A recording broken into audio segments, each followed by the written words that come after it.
Ladies, don't be a silent sufferer. Yeah. Don't silently suffer and think that a man is supposed to read your mind. Hear me when I say this, because there are so many women that I talk to. They have so many complaints about their men. They'll tell me, like, I wish he did this, I wish he did that. And I'm like, have you shared that with him?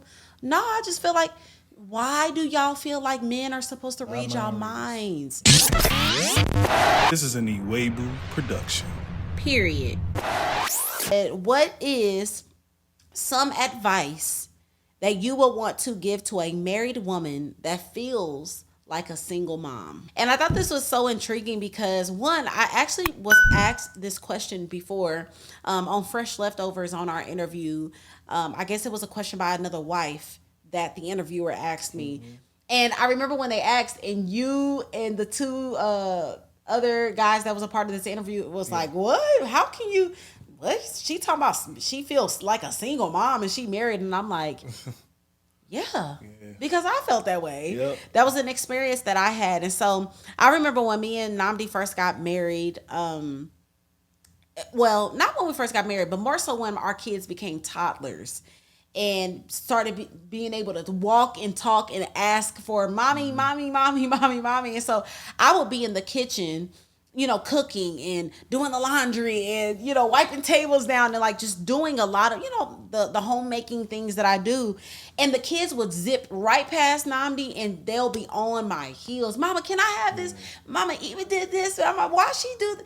And I would just watch Namdi be on the couch like, hey, buddy, you gonna chime in to get your kids? Like, I'm overwhelmed. And so I remember just being, I began to build almost resentment towards you. Yeah.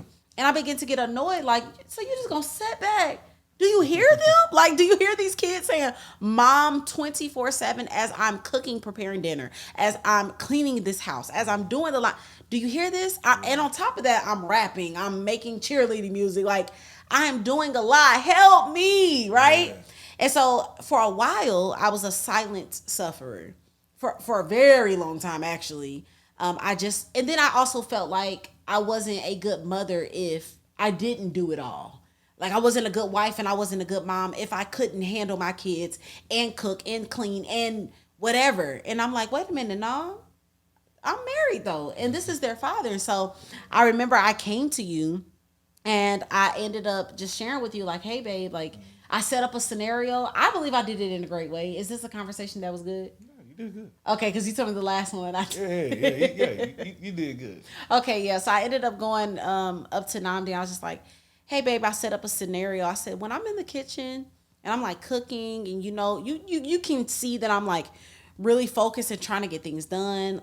On top of that, like, y'all, I'm not just a stay-at-home mom. I do other things. So I'm usually like editing or doing something else, and you see that the kids keep coming to me. Can you open this? Can you get... They're things that you can do. Is there any way possible that sometimes you can just grab the kids, but hey, leave your mama alone, you know, like, what do you need? And so I feel like you responded very well to it. And we never had that conversation again. Did you feel like in those environments where I was, you know, working hard, I was cooking, I was cleaning, did you feel that I was under a lot of pressure? Like, did you feel that, or were you unaware? Because I think women also need to know, like, where are y'all minds at while we are doing so much? We feel like y'all just ignoring us, being scandalous fathers, being a scandalous husband, but like, were you aware? Yeah, I think that I wasn't as aware as I probably should have been, because I'm in the midst of doing my thing. Yeah. And so I'm in the midst of, for instance, I'm actually doing something. So for y'all, I'm not sitting there just watching the game or anything like that. I think that might jump into what we got here is that, you know, one of the things is me and you need to check your environment. Yeah.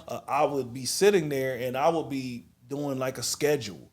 I'll be looking at something. Yeah. Whatever the case may be, like, because my job, I used to have to come home, do schedules, had to be in a chat, you worked check, all where's day. The numbers at? Yeah. Hey, how did this end? Okay, cool, you can give them this credit. Like, I would have to do all those things in those early stages. So I don't even, like, them doing all that, like, it was almost like background noise. Yeah. I'm not even paying no attention. Yeah, you wasn't and then you're like, hey, you have to break. So women, you have to make sure that he hears that, because he's probably not doing that on purpose. Right. He's probably going, like, doing his some mind work is everywhere. Or like men, man, our mind is all like a good amount of us. Where our mind is on our money. We think about our next move or whatever the case. Yeah. So yeah, I just wasn't there in an environment. So yeah, that's one of the things.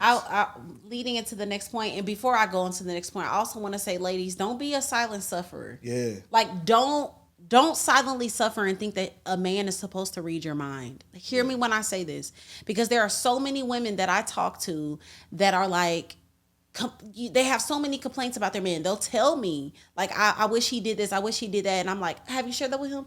No, I just feel like, why do y'all feel like men are supposed to read y'all minds? Mm-hmm. Now listen, on top of the fact that your man is not a mind reader, when you do present any issue that you have to your man, you want to do that with the utmost respect and honor so that he can actually receive it. Because either we are a silent sufferer, or we bring information to you in such an emasculating way that you are not able to receive what we are actually requesting, because you have been so deeply offended in the midst of our request. So the request just gets thrown away because you done called him out his name, told him he was lazy and no good and this. Why you ain't been able to?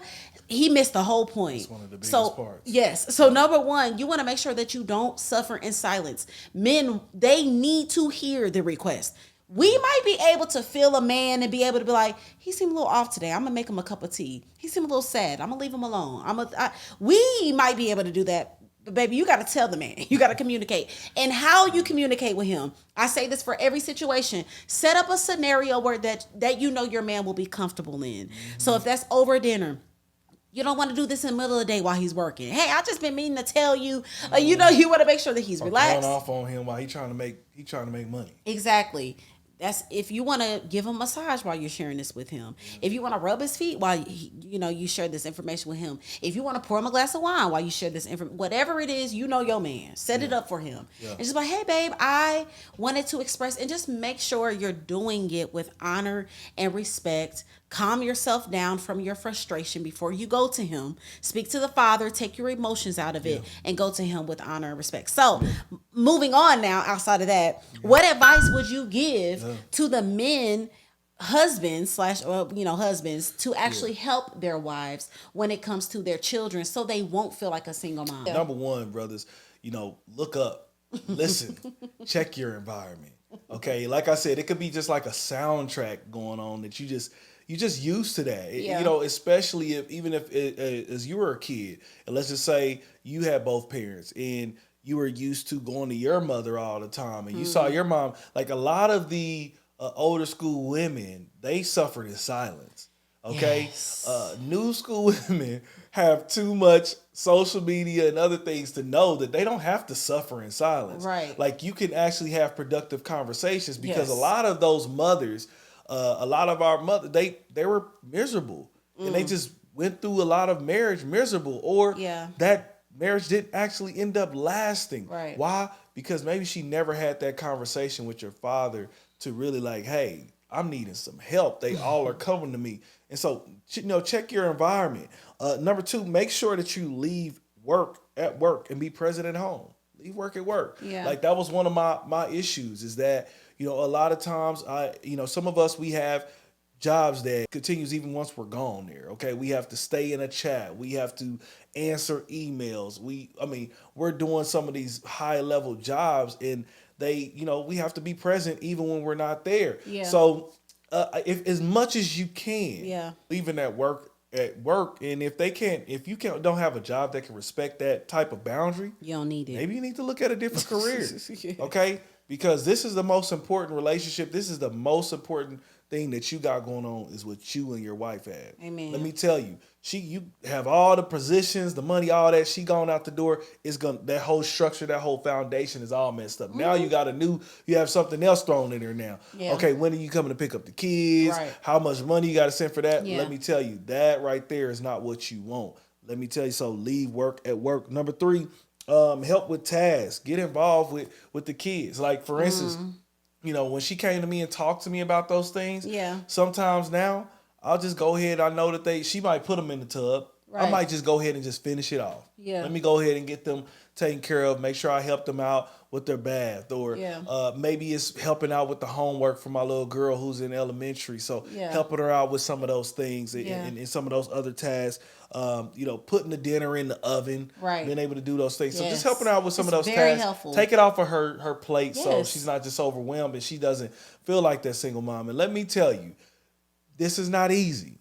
Sometimes she has to kind of tap me just to, hey, a little bit here and there. Not as much. Like back then it was a lot. But every once in a while they ask me to do something. But this is something that you just have to put into practice. Yeah. Man, that we have to do. Yeah, and I said this on the interview when this was it was the same question to ask, but also like husbands, pray for discernment.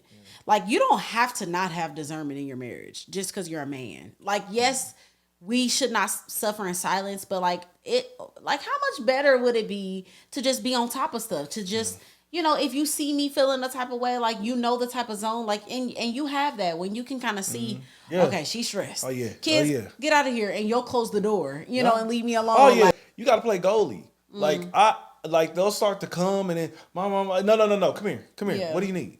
Okay.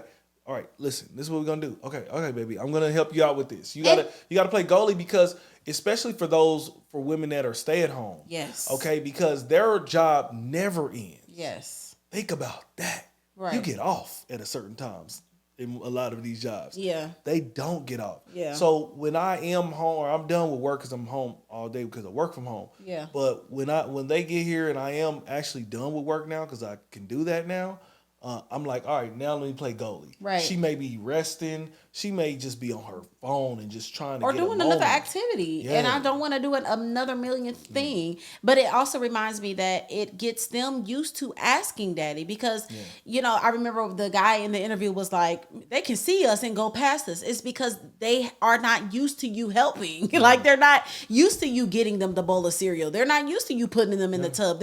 That's what mommy does. Yep. But if you make it normal for your kids to that daddy does stuff, they'll begin to ask, daddy, can you get this? That, so now they be calling on daddy too. Like if I do a little signal, they be like, dad, like they going to dad, And so just making it normal for them. But back to the other point that I want to make is to pray.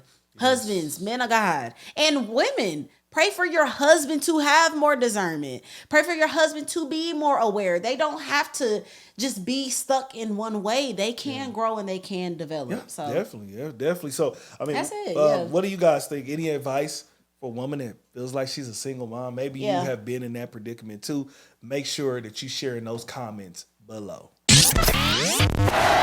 Hey, thank you for making it to the end of this video. If you could do us a huge favor, please hit that like button and please subscribe. Yes, and please do not forget to hit that notification bell. We need y'all to be locked in every single time we drop this fire content. Yeah. Also, we need y'all to follow us on all social media platforms at the Ewables. And look, we will see y'all on the next video.